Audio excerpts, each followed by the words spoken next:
fenomena yang mengglobal itu adalah fatherless family. Jadi anak yang kehilangan bapak. Stressingnya di orang tua laki ya? Jangan pernah nyalahkan anak kalau memang Anda tidak mau didik secara baik. Jangan mimpi anak kita soleh-solehah kalau bapak ibunya tidak soleh dan solehah dulu. Maka peran orang tua bukan sekedar menyuruh, tetapi mengajak. Mengajak itu beda nyuruh. Dengar adzan nggak dengar, sana ke masjid. Anaknya suruh ke masjid, orang tuanya nonton TV. Itu namanya nyuruh. Nah, dari sisi ini maka contohin dulu jadi figur, jadi bagaimana dia role of model. Jadi model, jadi role dari anaknya. Karena anak itu akan nurut pada orang tua. Banyak komunitas kita itu menyebut hijrah, terutama Sohib Jakpus yang saya muliakan. Kadang-kadang orang itu melihat pada fisik, itu hanya atribut. Hijrah itu bukan sekedar atribut, tapi harus juga attitude, sikap, perilaku. Bahkan ada 3 surah, siroh, dan sarirohnya. Surahnya tampilannya harus lebih baik, menutup auratnya segala macam, jangan pakai rok mini, you can see, I can use. Nah, yang kedua, perilakunya. Karena pakaian itu yang bagus adalah pakaian takwa.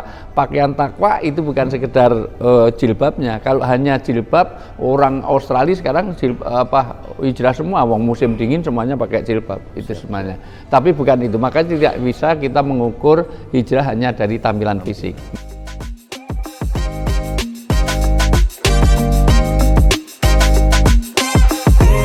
Disiarkan dari Kantor Wali Kota Jakarta Pusat. Inilah dia, J Podcast. Podcastnya Jakarta Pusat.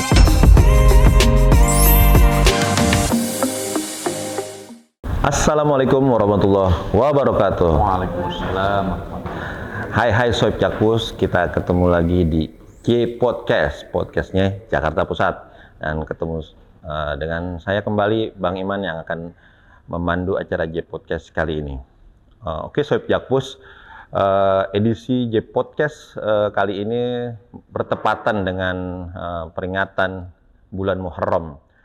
Dan Sohib Jakpus, selanjutnya kita akan membahas lebih dalam terkait dengan momen hijrah dan bulan Muharram ini. Nah, pada kesempatan ini sudah kedatangan narasumber kita kali ini, yakni Ustadz Wijayanto. Assalamualaikum Pak Ustadz. Waalaikumsalam warahmatullahi wabarakatuh.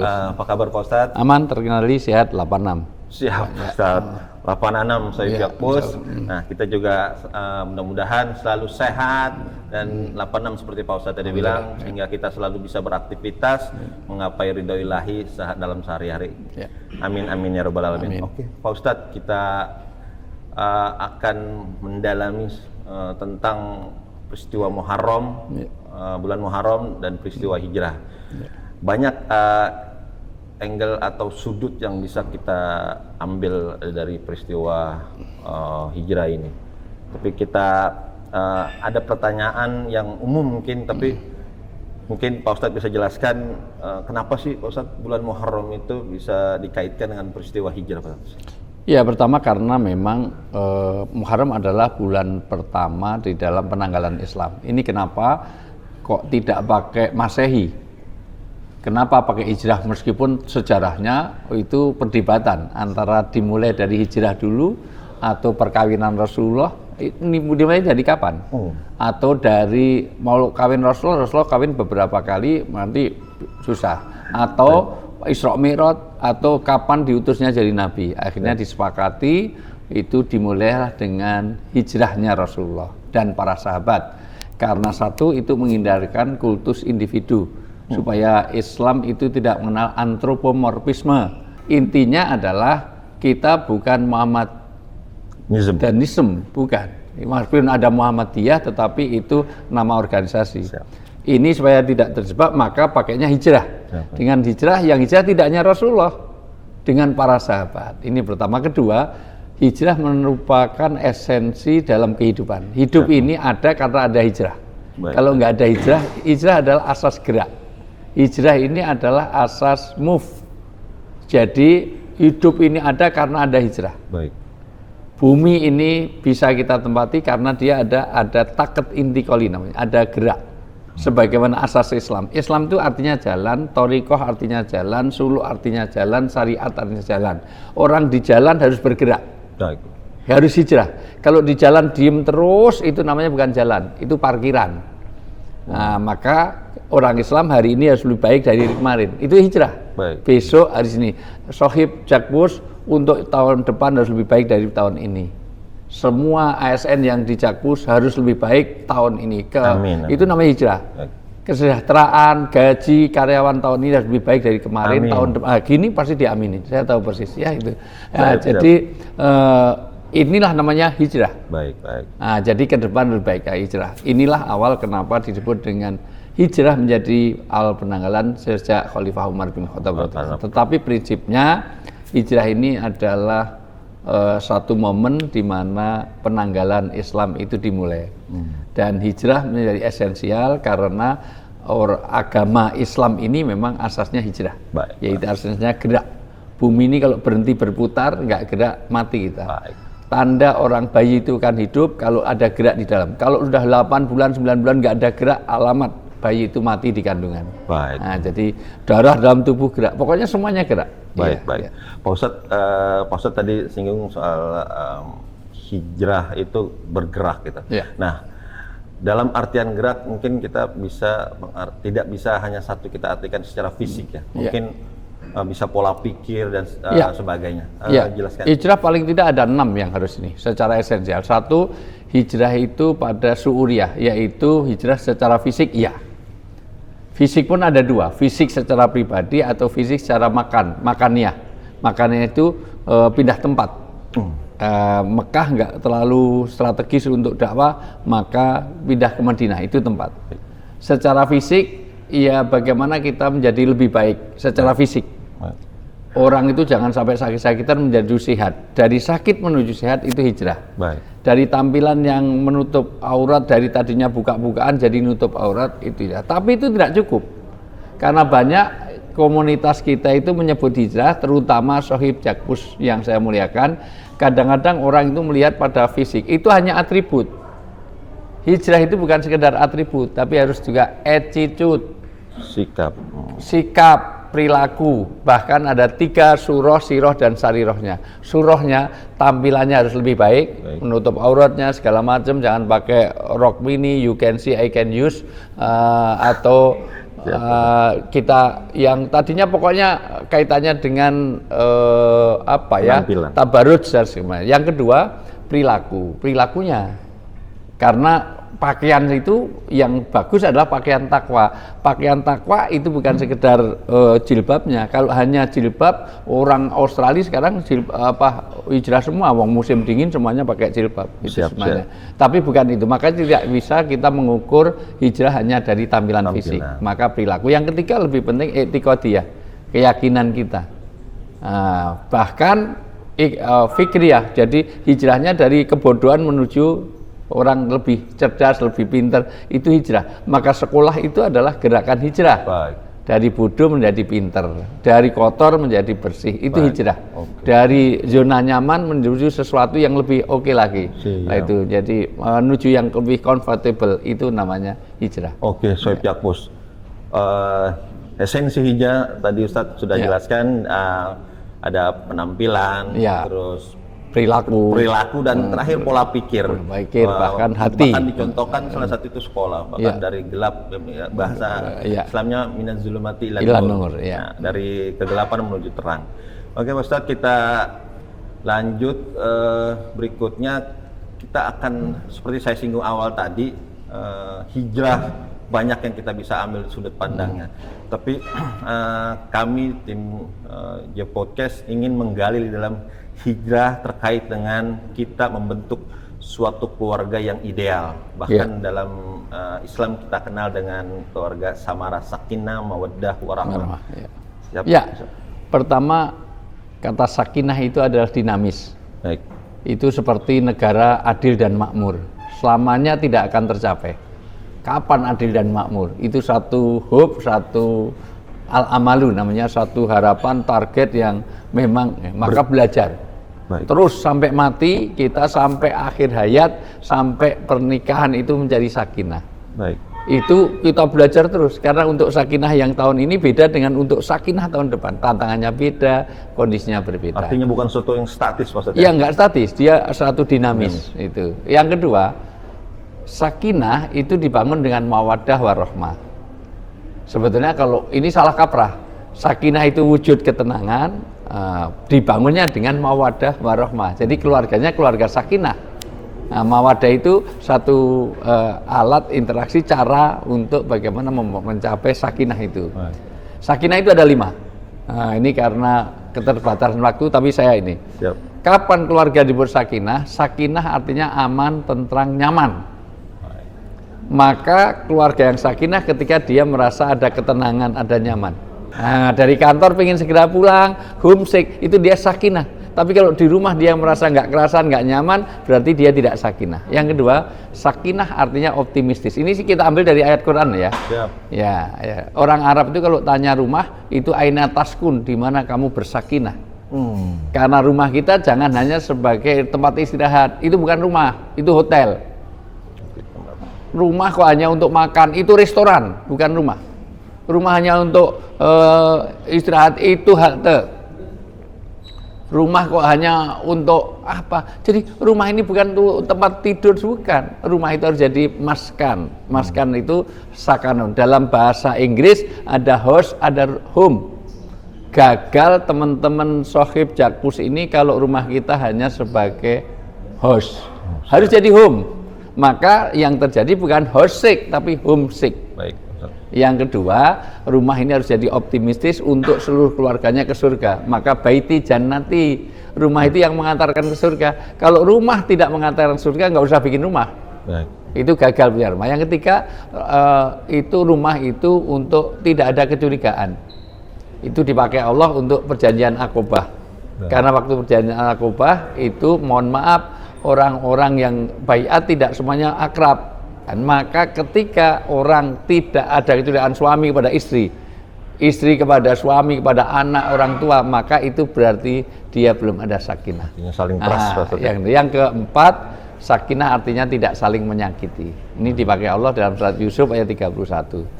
Sakinah, orang Arab kalau tanya sakinah, pisau yang tajam, sakinah. Maka sakinah itu ketika dia ngiris jari-jari itu enggak berasa. Demikian juga kita, jangan sampai saling menyakiti. Nah, sakinah berikutnya supaya ada tidak saling mengganggu. Makanya di dalam hadis, kalau kamu jadi makmum, berdirilah dengan sakinah. Nah, berdirilah dengan sakinah. Artinya apa? Jangan sampai mentang-mentang kalian ini lulusan UIN, bismillahirrahmanirrahim, itu mengganggu. Maka tidak ada pelakor, tidak ada pebinor, itu. Maka dari sini tidak ada gangguan internal maupun eksternal. Hijrah kita adalah menuju kelima tadi. Menuju bagaimana rumah tangga yang aman, nyaman, kerasan, dan juga keluarga yang mengantarkan ke surga, keluarga yang tidak saling curiga. Jangan-jangan anak kita kena narkoba, ikut tawuran, ikut geng motor, berarti saling curiga. Dimulai dari handphone. Kalau handphone ini, mohon maaf, sudah saling, jadi mohon maaf, Bang Iman punya istri namanya masih bebek, yayang, cinta masih oke. Tapi kalau dikasih tukang sayur atau itu sudah menunjukkan ada kecurigaan. Berikutnya tidak saling menyakiti, berikutnya tidak saling mengganggu. Oke. Sohib Jakpus, banyak sekali barusan kita dipaparkan oleh Pak Ustadz tentang keluarga, untuk membentuk keluarga yang samara, sakinah, mawaddah, warahmah. Pak Ustadz, kita di kekinian, di berita-berita, mungkin di medsos, di media-media gitu, kita lihat gitu terkait dengan keluarga yang ada masalah, tapi bagi kita kekinian sekarang mungkin masalahnya kok seperti di luar kebiasaan gitu. Mungkin secara vertikal anak agak ada perlawanan sama orang tua, atau secara horizontal suami istri gitu. Wejangannya Pak Ustadz? Iya, makanya orang Islam itu harus punya karena ini fenomena adalah satu, fenomena yang mengglobal itu adalah fatherless family. Jadi anak yang kehilangan bapak. Stressingnya di orang tua laki ya? Jangan pernah nyalahkan anak kalau memang Anda tidak mau didik secara baik. Jangan mimpi anak kita soleh solihah kalau bapak ibunya tidak soleh dan solihah dulu.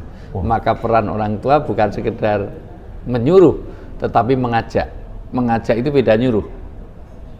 Dengar adzan nggak dengar, sana ke masjid. Anaknya suruh ke masjid, orang tuanya nonton TV. Itu namanya nyuruh.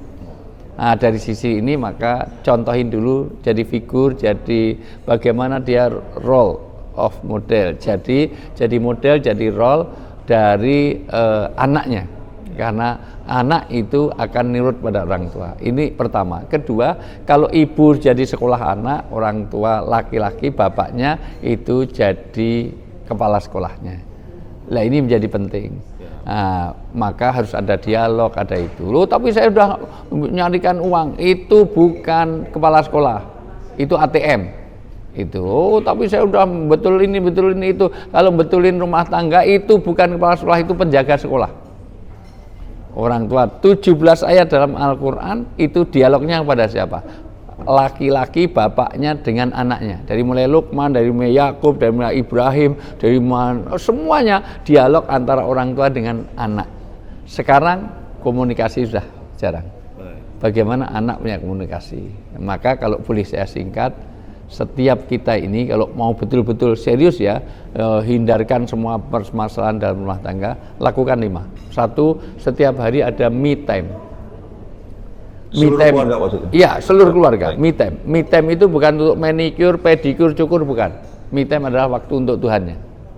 Suami doakan istrinya, istri doakan suami, anak doakan orang tua doakan anaknya. Me time, walau 5 menit, 10 menit, itu waktu untuk Tuhan. Yang kedua, kalau mau serius betul, itu walaupun ini kalau mau serius betul, ngundang saya lagi, nanti saya breakdown lebih detail lagi. Yang kedua, harus ada namanya family time. Yang hilang sekarang di keluarga adalah family time. Walau 5 menit, walau 10 menit, ada kebersamaan dalam ketaatan dalam keluarga. Makan bareng, tidur bareng, pergi bareng. Tapi LDR nggak apa-apa, video call. Tapi satu di Jogja, satu di Jakarta, nggak masalah. Kebersamaannya apa? Tahajud bareng. Sana tahajud, sini juga tahajud. Walaupun tidak tiap hari. Sana puasa sunnah, ini puasa sunnah. Nah, jadi sehingga baca Quran, ini juz 1 bapaknya, juz 2 ibunya, juz 3 itu anaknya, juz 4, 5, 6 anak-anak. Itu namanya membangun kebersamaan. Kalau itu dilakukan, ada family time. Yang ketiga, ada couple time. Itu penting. Couple time adalah bagaimana suami istri itu tiap hari itu harus ada dialog. Habis Isya, tolong perhatikan, habis Isya sebaiknya segera tidur kecuali 3. 1, orang masih belajar, 2 masih ibadah, 3 ngobrol suami istri.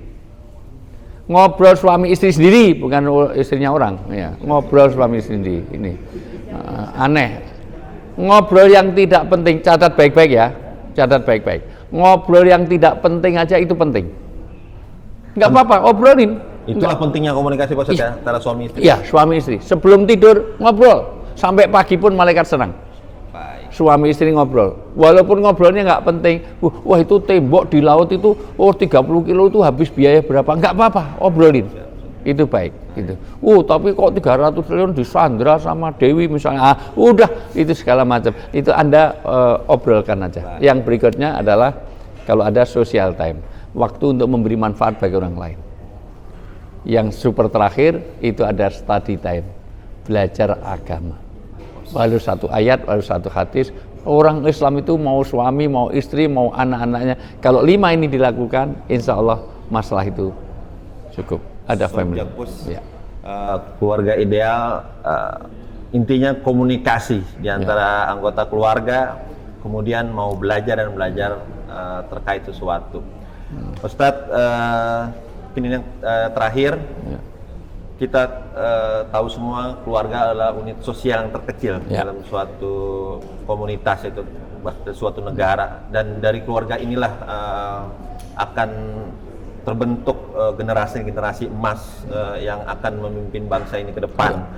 Ustadz, mungkin bisa kasih wejangannya lagi untuk sebuah keluarga itu membentuk suatu generasi yang bisa bilang generasi emas, yang mungkin kita bisa simpulkan generasi itu generasi yang melek imtak, iman dan takwa, kemudian melek iptek, ilmu pengetahuan dan teknologi. Silakan Ustaz. Allah menegaskan bahwa keluarga itu dalam surat An-Nisa ayat 9. Pertama, larangan untuk meninggalkan dzurriatan di'afan. Jangan sampai meninggalkan generasi yang lemah. Baik.